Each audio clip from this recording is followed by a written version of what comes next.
अलबेले किस्सों की दास्तां के सिलसिले शुरू हुए, बनके कहानियां कहानियां।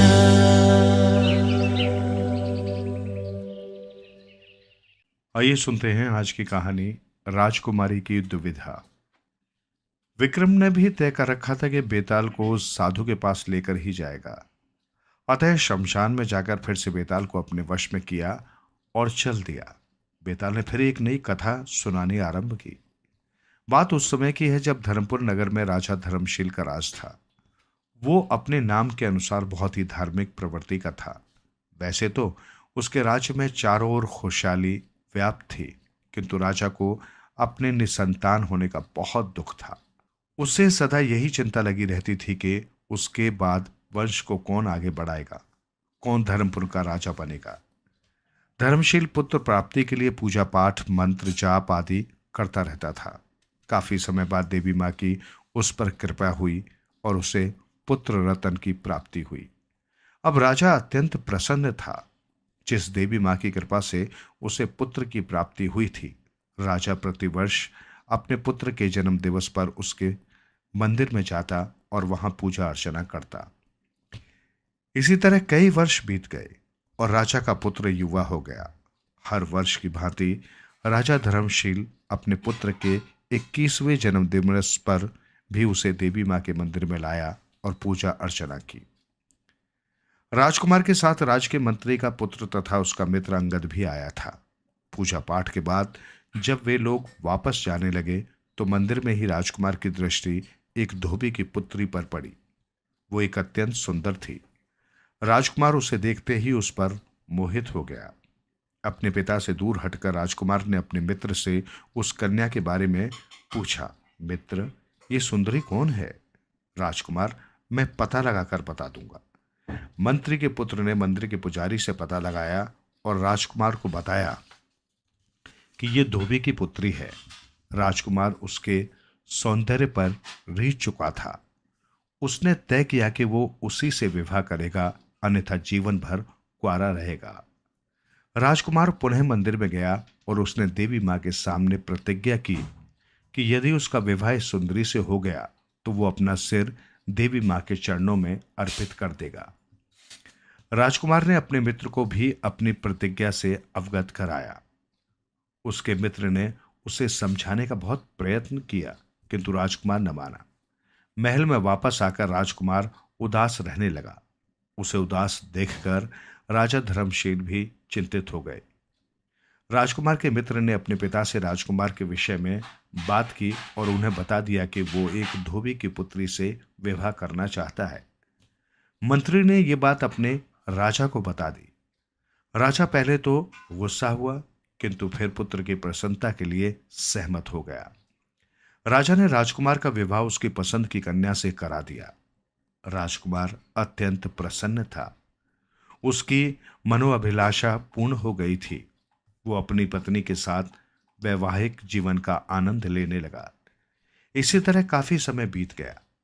एक दिन राजकुमार की पत्नी ने कहा, स्वामी, मुझे यहां रहते बहुत दिन हो गए हैं। मुझे अपने माता पिता की याद आ रही है।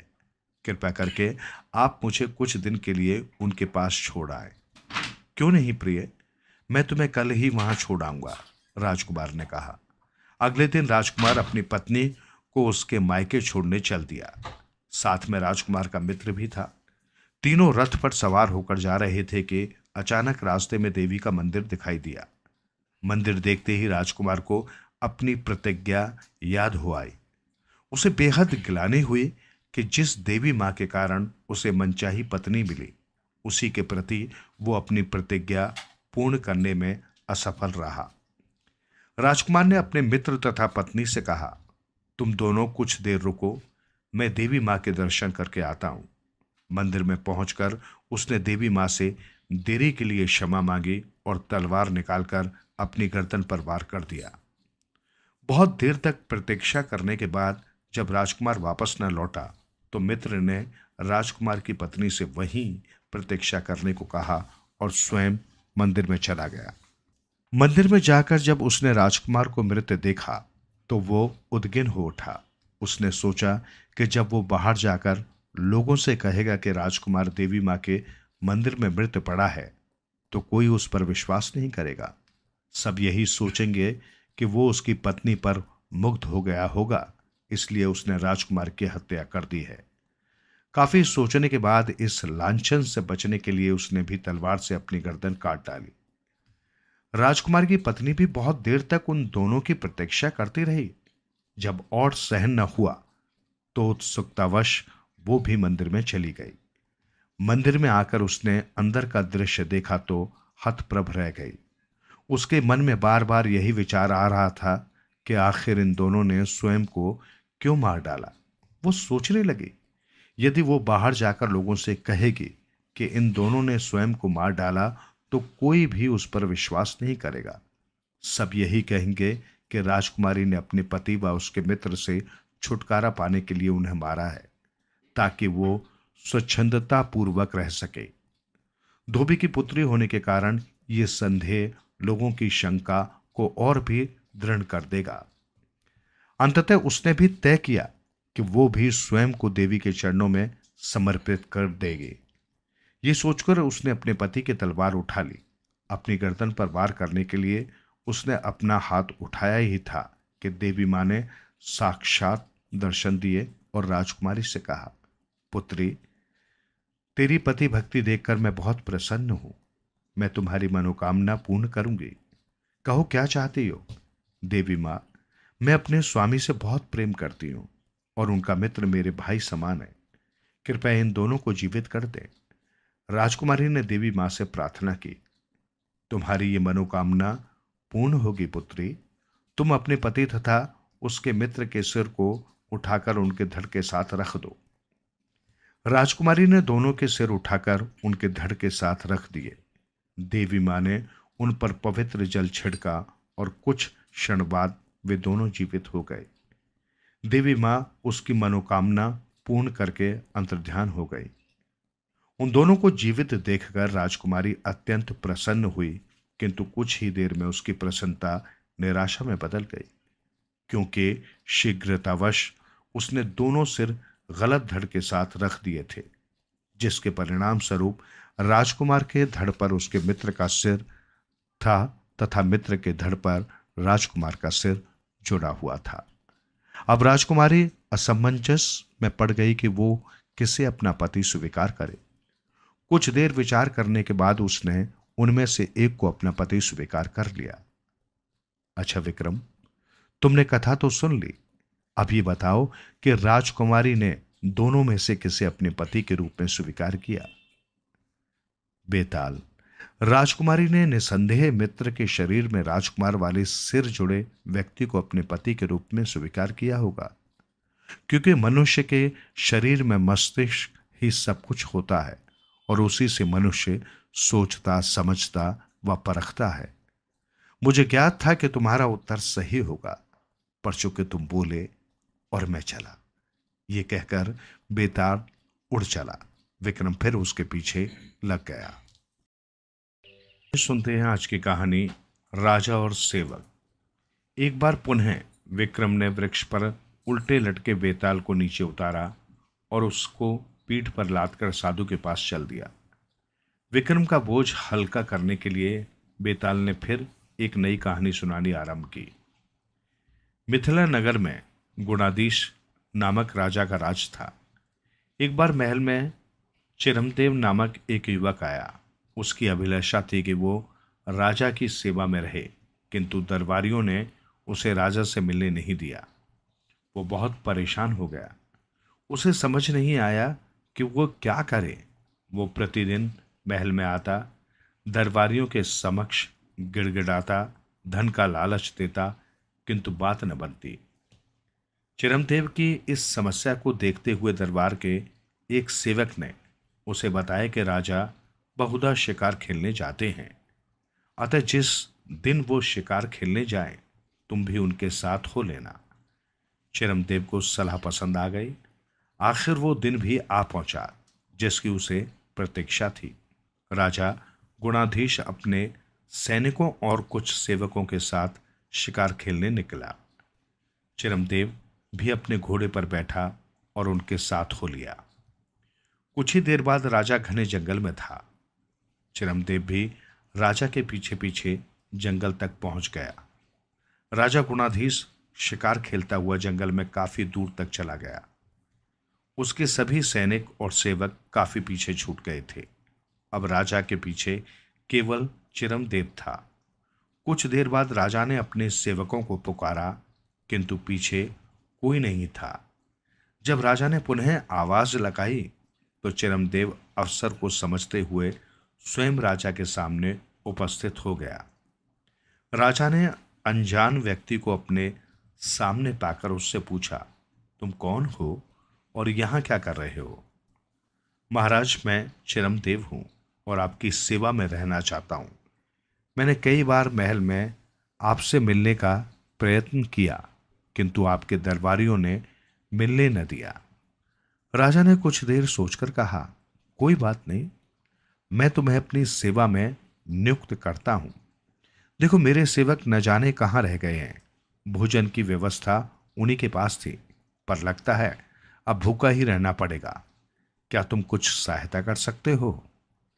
जी महाराज, मैं अभी आपके लिए भोजन की व्यवस्था करता हूं, कहकर चिरमदेव ने अपना धनुष बाण उठाया और आगे बढ़ गया। उसने एक हिरण का शिकार किया और राजा के सामने उपस्थित हो गया। हिरण को बांस पर लटकाया और कुछ सूखी लकड़ियां एकत्र कर उन्हें जलाया तथा उस पर हिरण को भूनने के लिए रख दिया।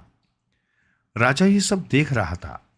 वो चिरमदेव से बहुत प्रभावित हुआ। कुछ देर बाद हिरण का मांस भुन गया।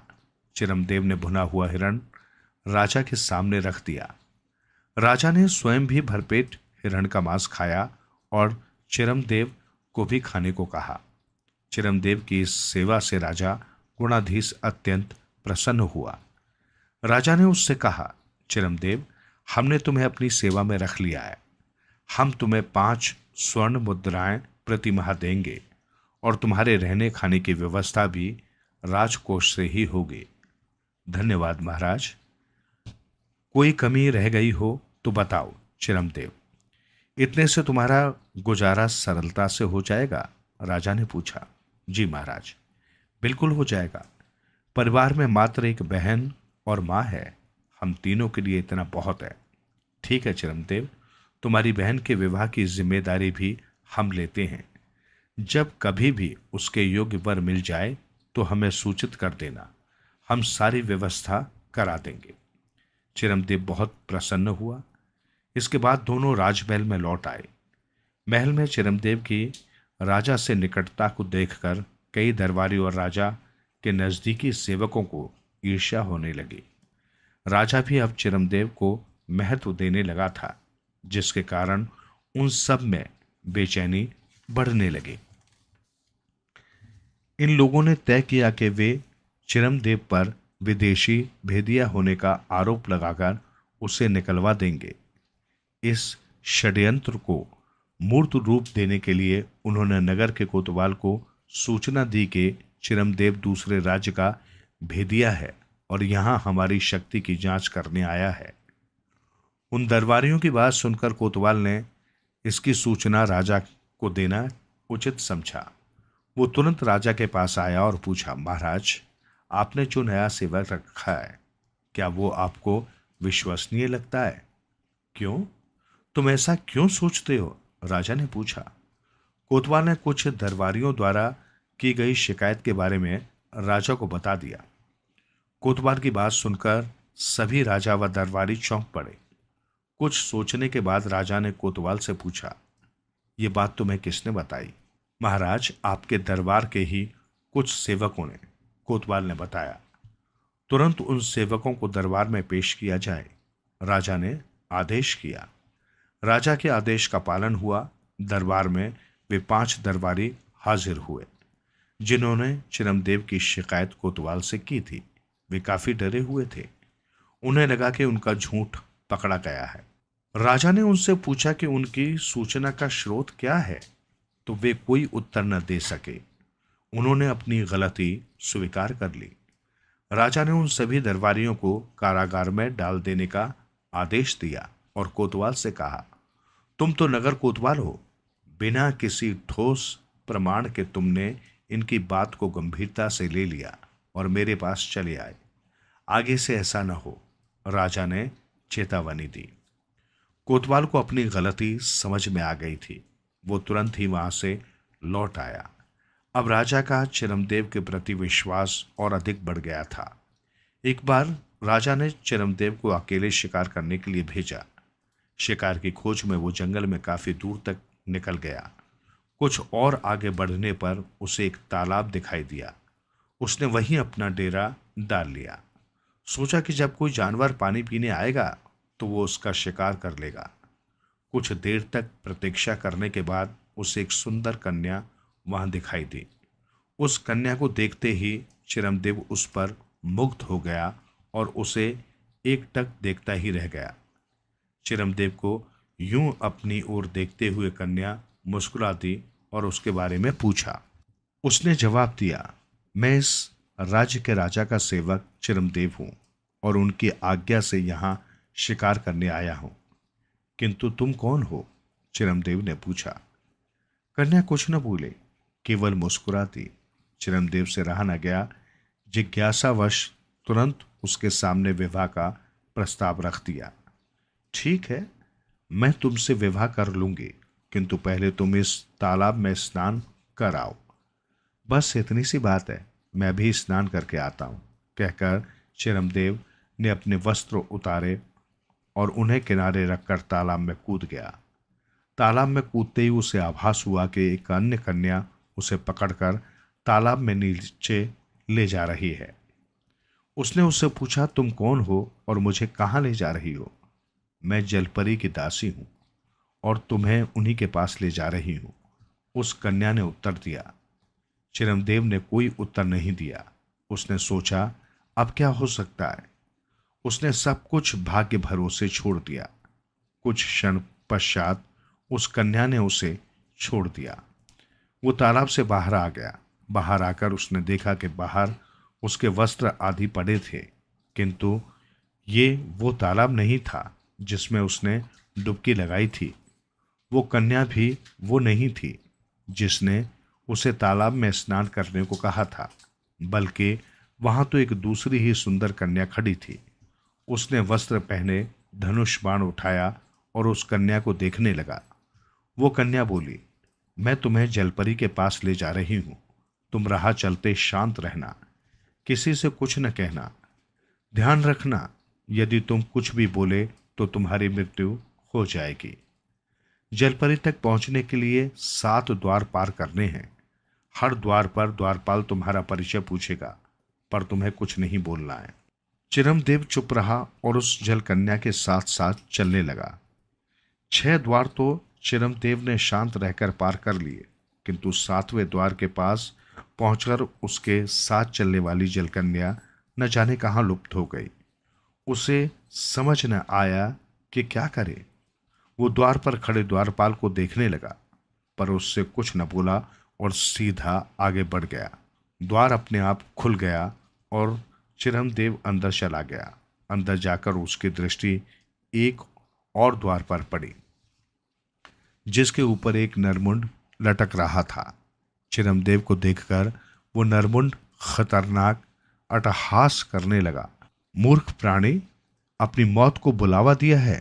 जलपरी से मिलने की उम्मीद छोड़ दे और भाग जाए यहां से। नरमुंड से आवाज आई। चिरमदेव को कुछ समझ न आया कि वो क्या करे। कुछ सोचने के बाद उसने दरवाजा खोला और अंदर चला गया। अंदर एक बहुत बड़ा कमरा था और सामने एक खाली सिंहासन पड़ा हुआ था। तभी वहां एक कन्या प्रकट होकर बोली, चिरमदेव, निसंकोच चले आओ, जलपरी तुम्हारी प्रतीक्षा कर रही है। कहाँ है जलपरी? चिरमदेव ने पूछा। तुम इस सिंहासन पर बैठ जाओ, ये तुम्हें जलपरी तक पहुंचा देगा। चिरमदेव उस पर बैठ गया। बैठते ही सिंहासन चिरमदेव सहित अपनी जगह से लुप्त हो गया। जब प्रकट हुआ तो उस सिंहासन के सामने एक और बड़ा सिंहासन रखा था, जिस पर बैठी कन्या वही थी जिससे चिरमदेव ने विवाह का प्रस्ताव रखा था। उसे सामने देखकर चिरमदेव आश्चर्यचकित रह गया। तुम यहाँ क्या तुम ही जलपरी हो? हाँ। क्या अब भी तुम मुझसे विवाह करना चाहते हो? मेरा विचार अटल है। ठीक है, पर मेरी एक शर्त है, और यदि मैं उसे पूरा न करूं तो मुझसे विवाह करने का विचार त्याग देना होगा। मुझे स्वीकार है, चलो मेरे साथ। चिरमदेव जलपरी के साथ चल दिया। दोनों एक झील के किनारे पहुंचे। वहां पहुंचकर जलपरी ने कहा, इस झील में स्नान करके आओ। चिरमदेव ने अपने वस्त्र उतारे और झील में कूद गया। झील की गहराई में जाकर जब वापस बाहर आया तो वो अपने ही नगर की एक नदी में निकला। बाहर आकर उसे नदी के किनारे अपने वस्त्र आदि मिले, जो उसने उस झील में कूदने से पूर्व किनारे पर रखे थे। उसने वस्त्र पहने और सामान समेटकर महल में वापस आ गया। राजा ने उसे देखते ही पूछा, कमाल है, तुम इतने दिनों तक कहाँ गायब थे? इतने दिनों? चिरमदेव को पता ही न चला कि वो इस माया जाल में कई दिनों तक फंसा रहा था। उसने राजा को सविस्तार सारी घटना बता दी। राजा ने तय किया कि वो भी उस मायावी तालाब को देखेगा। अगले दिन चिरमदेव द्वारा बताए गए स्थान की ओर चल दिया राजा गुणाधीश। घने जंगलों को पार करते हुए उसे वो तालाब मिल गया, जैसा कि चिरमदेव ने बताया था।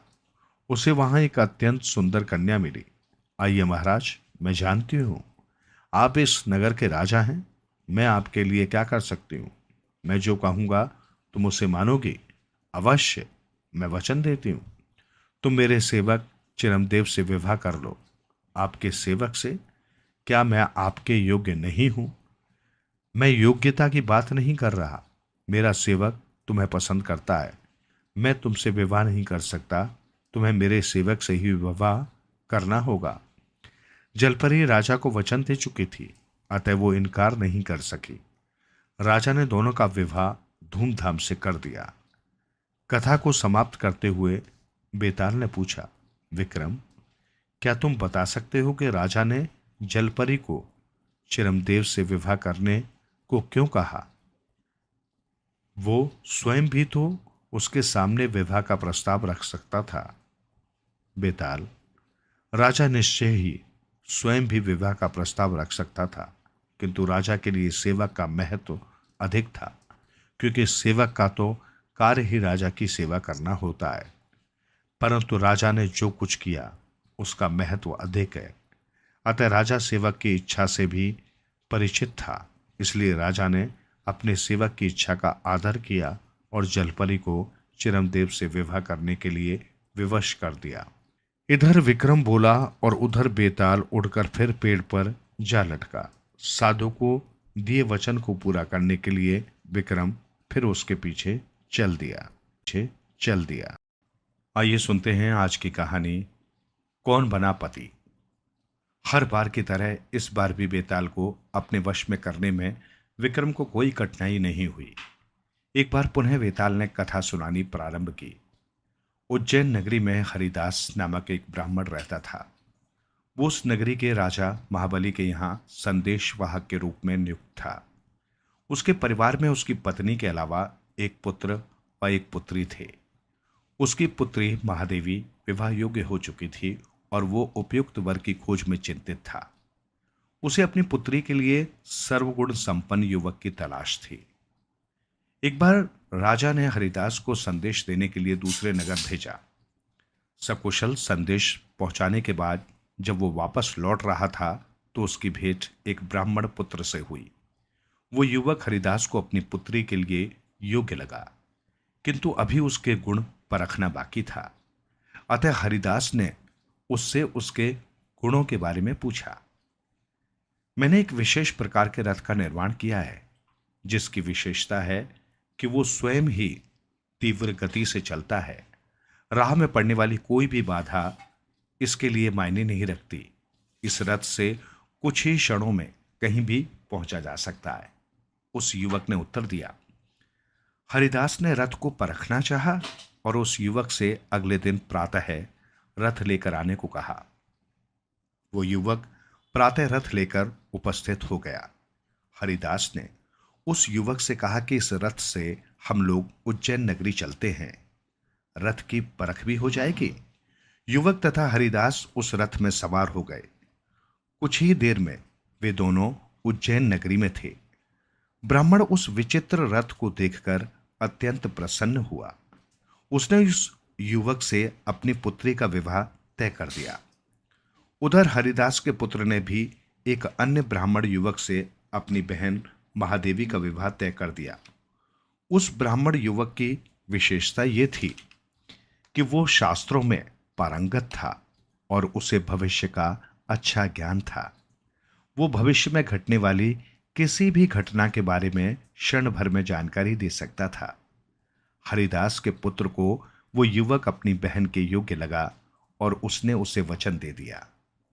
हरिदास की पत्नी को भी एक युवक अपनी पुत्री के लिए पसंद आ गया था। वो भी शास्त्र, वेद, पुराण आदि का अच्छा ज्ञाता था, किंतु उसकी अन्य विशेषता ये थी कि वो एक श्रेष्ठ धनुधर भी था और शब्द भेदी बाण चलाने में उसे महारत हासिल थी। हरिदास जब अपने घर वापस आया तो उसे ज्ञात हुआ कि उसके पुत्र और पत्नी ने भी महादेवी के लिए युवक पसंद कर रखे हैं। अब तीनों की समस्या ये थी कि महादेवी का विवाह किससे किया जाए। तीनों अपने द्वारा पसंद किए गए युवक के संदर्भ में तर्क दे रहे थे। अंततः तय किया गया कि महादेवी को ही तीनों युवकों के बारे में बताकर उसकी राय पूछी जाए, किंतु वो भी कुछ न बता पाई। उसने भी फैसला अपने बड़ों पर छोड़ दिया। इसी बीच अचानक एक दिन एक भयानक राक्षस उज्जैन नगरी में आया और महादेवी को उठाकर ले गया। इस घटना से सभी दुखी हो गए। महादेवी का विवाह जिन तीन युवकों से तय हुआ था, उन्हें भी महादेवी के लापता होने की सूचना मिल गई थी। वे तीनों भी हरिदास के यहां पहुंच गए थे। सभी इस बात को लेकर मंत्रणा कर रहे थे कि किस तरह महादेवी का पता लगाया जाए। तभी हरिदास के पुत्र को विचार आया और उसने अपनी पसंद वाले युवक से कहा, तुम्हें तो किसी भी घटना की जानकारी हासिल करने में महारत हासिल है, पता लगाओ महादेवी कहां पर है। उस युवक ने आंखें बंद की और कुछ मंत्र पढ़ने के बाद कहा, महादेवी इस समय एक राक्षस के वश में है। उस राक्षस ने उसे उत्तर दिशा में स्थित पहाड़ों के पीछे कैद कर रखा है। हरिदास की पसंद वाले युवक ने कहा, आप लोग मेरे रथ पर बैठें, ये रथ हमें तुरंत वहां पहुंचा देगा। सभी उस रथ पर सवार हो गए। कुछ ही क्षणों बाद वे लोग उत्तर दिशा की पहाड़ियों में थे, किंतु वहां राक्षस व महादेवी कहीं नजर नहीं आए। तभी पहाड़ियों के पीछे से भयावह आवाज सुनाई दी। यह आवाज राक्षस की थी, भाग जाओ यहां से, ये लड़की तुम्हें वापस नहीं मिलेगी, ये मेरा भोजन है। राक्षस ने पहाड़ियों के पीछे से कहा। हरिदास की पत्नी के पसंद के युवक ने कहा, आप लोग चिंता न करें, मैं महादेवी को उस राक्षस से छुड़ाकर लाता हूं। वो पहाड़ पर चढ़ गया, उसे राक्षस दिखाई नहीं दिया। तब उसने अपने धनुष से शब्दभेदी बाणों से कई वार कर दिए। एक भयानक चीख के साथ राक्षस की मृत्यु हो गई। वो युवक महादेवी को लेकर वापस आ गया और सभी लोग उज्जैन नगरी लौट आए। किंतु उनकी समस्या अब भी जस की तस थी कि तीनों में से महादेवी का विवाह किससे किया जाए। तीनों युवक अपना अपना पक्ष देते हुए कह रहे थे कि उसके बिना महादेवी का बचना संभव नहीं था। तब तय किया गया कि राजा महाबली की राय ली जाए। वो जिसके पक्ष में फैसला देंगे उसी से महादेवी का विवाह कर दिया जाएगा। जब राजा के पास ये समस्या पहुंची तो उन्होंने तुरंत इस समस्या का निदान कर दिया। राजा के फैसले को सभी ने मानकर एक युवक से महादेवी का विवाह कर दिया। कथा तो तुमने सुन ली विक्रम, अब ये बताओ कि महादेवी का विवाह किस युवक के साथ हुआ। बेताल ने प्रश्न किया। बेताल, महादेवी का विवाह हरिदास की पत्नी द्वारा पसंद किए गए युवक से हुआ, क्योंकि वास्तव में उसने ही महादेवी को बचाया था। बाकी दोनों युवकों ने तो मात्र सहायता की थी। मुझे पता था विक्रम, तुम सही उत्तर दोगे और मैं ये भी जानता था कि तुम उत्तर जरूर दोगे।